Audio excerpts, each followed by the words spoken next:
दोस्तों, आज मैं I survived A zombie Holocaust movie को एक्सप्लेन करने वाला हूँ। कहानी की शुरुआत में हमें कुछ लोगों को दिखाया जाता है जो जंगल में ज़ॉम्बीज से बचकर भाग रहे होते हैं। तभी बहुत सारे ज़ॉम्बीज उनकी तरफ बढ़ने लगते हैं। इसीलिए वो लोग जान बचाने के लिए एक फार्म हाउस में पहुँचते हैं, लेकिन वहाँ पर भी ज़ॉम्बी अटैक कर देते हैं। इसीलिए उनमें से एडम नाम का आदमी अपने साथी के साथ ज़ॉम्बीज का सामना करने लगता है और उन्हें एक एक करके मार देता है। इसके बाद हमें पता चलता है कि वो लोग एक लो बजट की ज़ॉम्बी मूवी बना रहे हैं और अब तक हमने जो भी देखा वो सिर्फ मूवी का एक सीन था। इस दौरान हम देखते हैं कि मूवी का डायरेक्टर स्टैनली इस मूवी को लेकर बहुत ही ज्यादा सीरियस है, और क्योंकि अभी तक मूवी का न्यू रनर नहीं आया था, इसीलिए assistant director Richard location manager tan से उसके बारे में पता करने के लिए कहता है। तभी वेस्ली नाम का एक आदमी शूटिंग लोकेशन पर पहुंच जाता है, जो कि न्यू रनर होता है। इसीलिए उसे देखकर टैन उससे लेट आने का कारण पूछता है, जिस पर वो बताता है कि मैं रास्ते में भटक गया था, इसी वजह से मुझे आने में देर हो गई। इस दौरान वो टैन को ये भी बताता कि मैं एक स्क्रिप्ट राइटर बनना चाहता हूँ, जिस बात पर टैन उससे कहता कि अभी के लिए तुम्हें लोग यहाँ पर सिर्फ एक नौकर समझेंगे। इसके बाद वेस्ली सुजैन नाम की एक लड़की से मिलता है जो फिल्म के क्रू मेंबर्स के लिए खाना बनाती थी। इसीलिए वो ट्रॉली से खाना ले जा रही होती है, लेकिन वो गिर जाती है। ये देखकर वेस्ली उसकी मदद करने की कोशिश करता है, लेकिन टैन उसे जल्दी से जल्दी फिल्म के सेट पर पहुंचने के लिए कहता है, क्योंकि वो पहले ही लेट हो चुका था। फिर वेस्ली डायरेक्टर स्टैनली के पास पहुंचता है और स्टैनली उसे क्लाइव नाम के एक एक्टर को डॉक्टर के पास ले जाने के लिए कहता है, क्योंकि पास ही के गाँव में जंक फूड खाने की वजह से क्लाइव की तबीयत बहुत ही ज्यादा खराब हो रही थी। फिर जब वेस्ली क्लाइव को वहाँ से ले जा रहा होता है, तभी उसे रास्ते में एक दूसरा एक्टर ग्रेग मिलता है, जो एक साइंटिस्ट के कॉस्ट्यूम में होता है, और वेस्ली को देखते ही चिल्लाने लगता है कि हम लोग बहुत बड़े खतरे में हैं, क्योंकि ज़ॉम्बीज आ रहे हैं। ये सुनकर वेस्ली काफी हैरान होता है। अब क्लाइव उसे समझाता है कि ये पिछले 2 हफ्ते से अपने रोल की प्रैक्टिस कर रहा है, इसीलिए अब ये बिना कैमरे के ही लोगों के सामने इस तरह से चिल्ला रहा है, क्योंकि शायद ये पूरी तरह से कंफ्यूज हो चुका है। इसके बाद वेस्ली क्लाइव को लेकर गाँव में मौजूद क्लिनिक में पहुँचता है और रिसेप्शनिस्ट से डॉक्टर के बारे में पूछता है। वो बताती है कि टाउन में वाटर सप्लाई से किसी तरह की बीमारी फैल गई है, जिससे सभी लोग बीमार हो गए हैं, इसीलिए तुम्हें डॉक्टर से मिलने के लिए वेट करना होगा। इस दौरान हम देखते हैं कि रिसेप्शनिस्ट की भी हालत काफी खराब हो रही होती है। इसके बाद वेस्ली क्लाइव को एक रूम में रेस्ट करने के लिए छोड़ देता है और बाकी टीम मेंबर्स को बताता है कि क्लाइव आज एक्टिंग के लिए नहीं आ पाएगा, क्योंकि गाँव में बहुत सारे लोगों के बीमार होने की वजह से डॉक्टर बहुत ही ज्यादा बिजी है।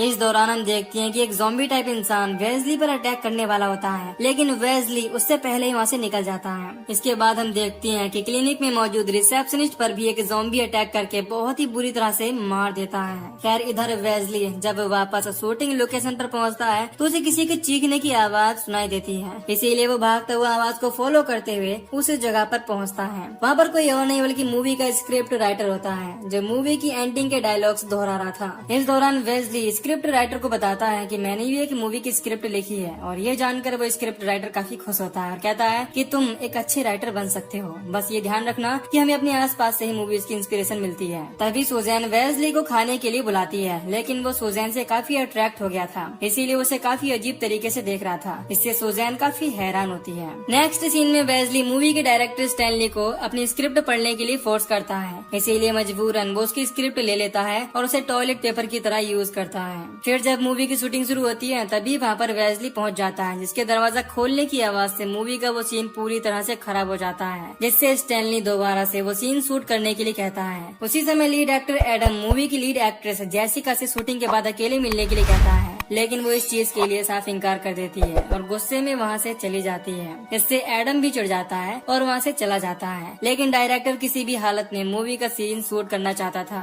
इसीलिए वो वेस्ली को लीड एक्टर का रोल करने के लिए कहता है। लेकिन जब जेसिका उसके साथ काम करने से मना कर देती है, तो डायरेक्टर सुजैन को सीन के लिए कहता है। फिर जैसे ही वो लोग सीन शूट करने लगते हैं, वेस्ली को अट्रैक्शन की वजह से इरेक्शन होने लगता है। इससे सुजैन भी गुस्सा होकर वहाँ से चली जाती है। हालांकि वेस्ली उसे समझाने की कोशिश करता है कि ये सिर्फ एक एक्सीडेंट है, लेकिन वो उसकी कोई भी बात नहीं सुनती। तभी वहाँ पर रिचर्ड आ जाता है, जो वेस्ली से कहता है कि मुझे इस फिल्म इंडस्ट्री में काम करते हुए 5 साल हो गए, लेकिन अभी तक मैं अपने डायरेक्टर का नाम तक नहीं ले सकता, इसीलिए इस इंडस्ट्री में सर्वाइव करना इतना आसान नहीं है। दूसरी तरफ हम ग्रेग को देखते हैं, जो अपनी लैब में पहुँचता है और वहाँ पर एक ज़ॉम्बी किसी को बहुत ही बेरहमी से नोच नोच कर खा रहा था। ये देखकर ग्रेग बहुत ही ज्यादा हैरान हो जाता है, लेकिन इससे पहले कि वो कुछ कर पाता, वो ज़ॉम्बी उस पर भी अटैक कर देता है। इधर इधर हम वेस्ली को देखते हैं जो पूरी तरह से हार चुका था और उसे लग रहा था कि वो फिल्म इंडस्ट्री में कभी भी फिट नहीं हो सकता। इसीलिए वहाँ पर मौजूद डैन उसे मोटिवेट करने के लिए अपनी फुटबॉल गेम के बारे में बताता है, जहाँ पर उसने अकेले ही पूरी टीम का सामना करके गोल कर दिया था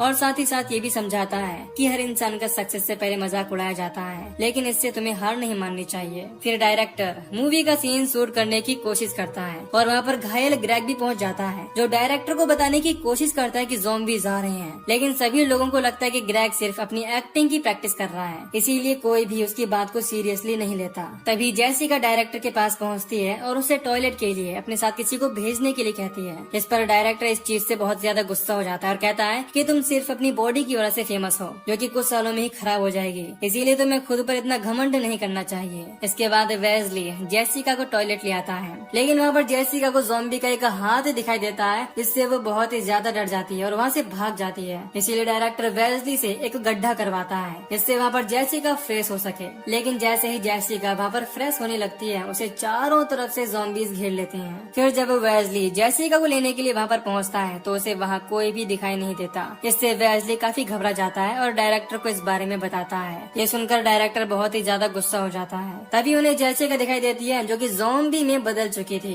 इधर हम वेस्ली को देखते हैं जिसे कुछ बॉडी पार्ट्स मिलते हैं, हालांकि उसे लगता है कि वो नकली हैं, इसीलिए वो उन्हें लेकर जेसिका को ढूंढते हुए आगे बढ़ता है और तभी उसे ग्रेग दिखाई देता है, जो एक आदमी को बहुत ही बेरहमी से नोच नोच कर खा रहा था। फिर जब वो वेस्ली को देखता है तो उसकी तरफ बढ़ने लगता है। हालांकि पहले वेस्ली को लगता है कि ग्रेग सिर्फ एक्टिंग कर रहा है, लेकिन जब उसे एहसास होता है कि ग्रेग सच में ज़ॉम्बी में बदल चुका है और उसने एक आदमी को खा लिया है, तो वह बहुत ही ज्यादा डर जाता है और ग्रेग पर अटैक कर देता है, जिससे वो वहीं पर मारा जाता है। फिर हम जेसिका को देखते हैं, जिसे देखकर डायरेक्टर को लगता है कि उसने ड्रग ले रखा है, इसी वजह से वो इस तरह की हरकतें कर रही है। इसीलिए वो अपने क्रू मेंबर से उसे साफ करने के लिए कहता है, लेकिन जैसे ही वो लोग जेसिका की तरफ बढ़ते हैं, वो उनमें से एक क्रू मेंबर को काट लेती है, लेकिन इसके बावजूद वो लोग उसे लेकर वहाँ से चले जाते हैं। फिर हम वेस्ली को देखते हैं, जिसके सामने ही दूसरा ज़ॉम्बी खुद को बहुत ही बेरहमी से नोच नोच कर खाने लगता है। इससे वेस्ली समझ जाता है कि गांव के सभी लोग पानी की वजह से ज़ॉम्बी बन रहे हैं। दूसरी तरफ डायरेक्टर मूवी का एक सीन शूट कर रहा था,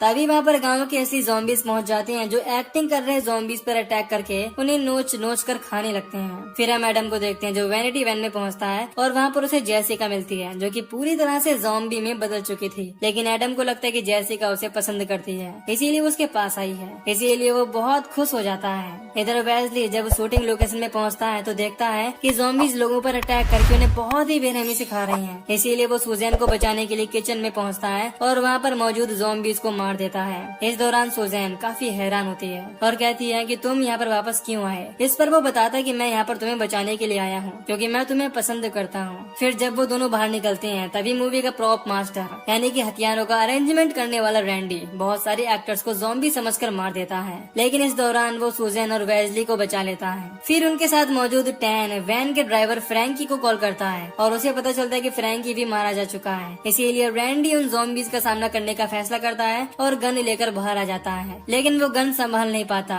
और उसे खुद ही गोली लग जाती है। इससे सभी ज़ॉम्बीज उसे नोच नोच कर खा जाते हैं। फिर वेस्ली बचे हुए लोगों के साथ वहाँ से निकलने लगता है, तभी एक ज़ॉम्बी स्क्रिप्ट राइटर पर अटैक कर देती है। हालांकि स्क्रिप्ट राइटर अपने पास मौजूद पेन से उस ज़ॉम्बी पर अटैक करके उसे मार देता है, लेकिन जब वो अपने स्क्रिप्ट की नोट उठाने की कोशिश करता है, तभी बहुत सारे ज़ॉम्बीज उस पर अटैक कर देते हैं और उसे भी नोच नोच कर खा जाते हैं। दूसरी तरफ जब डायरेक्टर देखता है कि उसकी मूवी अब पूरी तरह से बर्बाद हो चुकी है, तो वो अपने साथ मौजूद रिचर्ड को बताता है कि मैंने अपनी पूरी लाइफ इस मूवी को बनाने के लिए लगा दी और बहुत से लोगों से कमीशन मांगा, पर किसी ने भी मेरी इस मूवी पर इन्वेस्ट नहीं किया। लेकिन 10 सालों के बाद किसी तरह से अरेंजमेंट करके डायरेक्टर ने ये मूवी स्टार्ट की और वो इसे अधूरा नहीं छोड़ना चाहता, इसीलिए वो फैसला करता है कि वो किसी भी हालत में अपनी ये मूवी खत्म करके ही रहेगा। इसीलिए वो रिचर्ड को डिजिटल कैमरा लाने के लिए कहता है। इसके बाद हम वेस्ली और उसके साथियों को देखते हैं, जो वैनिटी वैन के पास पहुँचते हैं और वहाँ पर उन्हें एडम मिलता है, जिसे वो लोग ज़ॉम्बी के बारे में बताते हैं। फिर उन्हें पता चलता है कि एडम जेसिका के साथ इंटीमेट हुआ है, इसीलिए वो लोग बहुत ही ज्यादा डर जाते हैं, क्योंकि उन्हें लग रहा था कि जेसिका के ज़ॉम्बी होने की वजह से अब एडम भी इन्फेक्टेड हो गया होगा। इसीलिए एडम उन्हें दिखाता है कि उसकी बॉडी पर काटने का कोई भी निशान नहीं है। इसके बाद वो लोग वहाँ से भागने की कोशिश करते हैं और उन्हें एहसास होता है कि वो लोग चारों तरफ से ज़ॉम्बी से घिर गए हैं। दूसरी तरफ हम डायरेक्टर को देखते हैं, जो डिजिटल कैमरा से ज़ॉम्बीज को शूट कर रहा था। फिर वो अपने साथ मौजूद रिचर्ड से खुद को ज़ॉम्बी के हवाले करने के लिए कहता है, जिससे वो ये सारी चीजें शूट कर सके। इसीलिए रिचर्ड ना चाहते हुए भी खुद को ज़ॉम्बी के हवाले कर देता है, जो उसे बहुत ही बेरहमी से नोच नोच कर खा जाते हैं। ये सारी चीजें रिकॉर्ड करने के बाद डायरेक्टर खुद को भी ज़ॉम्बीज के हवाले कर देता है और खुद को खाते हुए शूट करता है। इससे पता चलता है कि वो अपनी मूवी के लिए पूरी तरह से पागल हो चुका है। इसके बाद हम वेस्ली और उसके साथियों को देखते हैं, जो जमीन के अंदर छुप जाने की वजह से ज़ॉम्बीज से बच जाते हैं। फिर वो लोग नदी से होकर गुजर रहे होते हैं, तभी एक ज़ॉम्बी टैन पर अटैक कर देता है, लेकिन वो बच जाता है। उसी समय एक और ज़ॉम्बी उन पर अटैक करने की कोशिश करता है, लेकिन सूजन उसके सर पर कुल्हाड़ी से अटैक करके बहुत ही बेरहमी से मार देती है। तभी टैन को एहसास होता है कि वो भी इन्फेक्टेड हो चुका है। फिर वो लोग आगे बढ़ते हैं और उन्हें एक गाड़ी मिलती है, लेकिन उसमें फ्यूल नहीं होता। इसीलिए वो लोग फ्यूल लेने के लिए एक फार्मर के घर में पहुंचते हैं और देखते हैं कि वो फार्मर भी एक ज़ॉम्बी में बदल चुका है। इसीलिए बिना सोचे समझे एडम उस फार्मर को गन से शूट करके मार देता है, जिससे बाकी लोग उस पर काफी गुस्सा होते हैं और कहते हैं कि इससे और भी बहुत सारे ज़ॉम्बीज हम पर अटैक कर सकते हैं। लेकिन एडम को इस बात से कोई भी फर्क नहीं पड़ता। फिर वो बाथरूम में पहुंचता है और उसे पता चलता है कि जेसिका के साथ इंटीमेट होने की वजह से वो भी इन्फेक्टेड हो चुका है। दूसरी तरफ गन की आवाज से ज़ॉम्बीज फार्मर के घर को चारों तरफ से घेर लेते हैं। इसीलिए टैन उनका ध्यान भटकाने के लिए बाहर लगी हुई लाइट जला देता है और फैसला करता है कि वो ज़ॉम्बीज का ध्यान भटकाकर फ्यूल गाड़ी तक पहुंचा देगा, जिससे सभी लोग गाड़ी तक पहुंच जाएंगे। इस दौरान वो ये भी बताता है कि मैंने तुम्हें जो फुटबॉल गेम की स्टोरी सुनाई थी वो झूठी थी, लेकिन तुम्हारी स्क्रिप्ट बहुत ही अच्छी है, इसीलिए मुझे भरोसा है कि तुम अच्छा काम करोगे। इसके बाद टैन फ्यूल भरने के लिए ज़ॉम्बीज को चकमा देते हुए फ्यूल के टैंक तक पहुंचने की कोशिश करता है। हालांकि ज़ॉम्बी उसे पकड़ लेते हैं, लेकिन इसके बावजूद वो टैंक तक पहुंचकर फ्यूल को भर लेता है और उसके डब्बे को गाड़ी में फेंक देता है। इसके बाद वो बचे हुए फ्यूल में आग लगाकर ज़ॉम्बीज को अपनी तरफ अट्रैक्ट करने लगता है। इसका फायदा उठाकर वेस्ली और सूजन वहाँ से निकलने की कोशिश करते हैं, लेकिन सूजन पर एडम अटैक कर देता है, क्योंकि अब वो पूरी तरह से ज़ॉम्बी में बदल चुका था। इसीलिए सूजन को बचाने के लिए वेस्ली एडम पर अटैक कर देता है और उसे मार देता है, लेकिन इस दौरान वो भी इन्फेक्टेड हो चुका था। दूसरी तरफ फ्यूल टैंक फटने की वजह से टैन के साथ साथ बहुत सारे ज़ॉम्बीज भी मारे जाते हैं। इसके बाद हम सूजन को देखते हैं, जो वेस्ली को गन से शूट करने वाली होती है, लेकिन वो सूजन से अपना हाथ काटने के लिए कहता है, जिससे इन्फेक्शन न फैले। इसीलिए सूजन वेस्ली का हाथ काट देती है और घाव को जला देती है। तभी ज़ॉम्बीज भी दरवाजा तोड़कर अंदर आने लगते हैं। इसीलिए वो दोनों किसी तरह से उन ज़ॉम्बीज से बचते हुए गाड़ी तक पहुंच जाते हैं और उसमें फ्यूल डालकर वहाँ से निकल जाते हैं। इसके बाद रास्ते में वेस्ली सूजन से डेट के लिए पूछता है और वो उसे हाँ कर देती है और कहती है कि वैसे भी मुझे लगता है कि तुम दुनिया के आखिरी बचे हुए इंसान हो। अगले सीन में हमें एक शहर को दिखाया जाता है, जहाँ पर वेस्ली और सूजन पहुँचते हैं और देखते हैं कि वो शहर पूरी तरह से खाली है। इससे वो दोनों ही बहुत ज्यादा हैरान होते हैं। तभी बहुत सारे ज़ॉम्बीज उनकी तरफ बढ़ने लगते हैं, लेकिन फिर हमें पता चलता है कि ये सिर्फ एक हाई बजट मूवी का सीन है, जिसे वेस्ली डायरेक्ट कर रहा है। इससे पता चलता है कि सर्वाइव करने के बाद वेस्ली अब एक डायरेक्टर बन चुका है और एक हाई बजट की मूवी को डायरेक्ट कर रहा है, और यहीं पर यह मूवी खत्म हो जाती है। तो दोस्तों, अगर आपको इस मूवी की एक्सप्लेनेशन पसंद आई हो तो वीडियो को लाइक और चैनल को सब्सक्राइब कर दीजिए।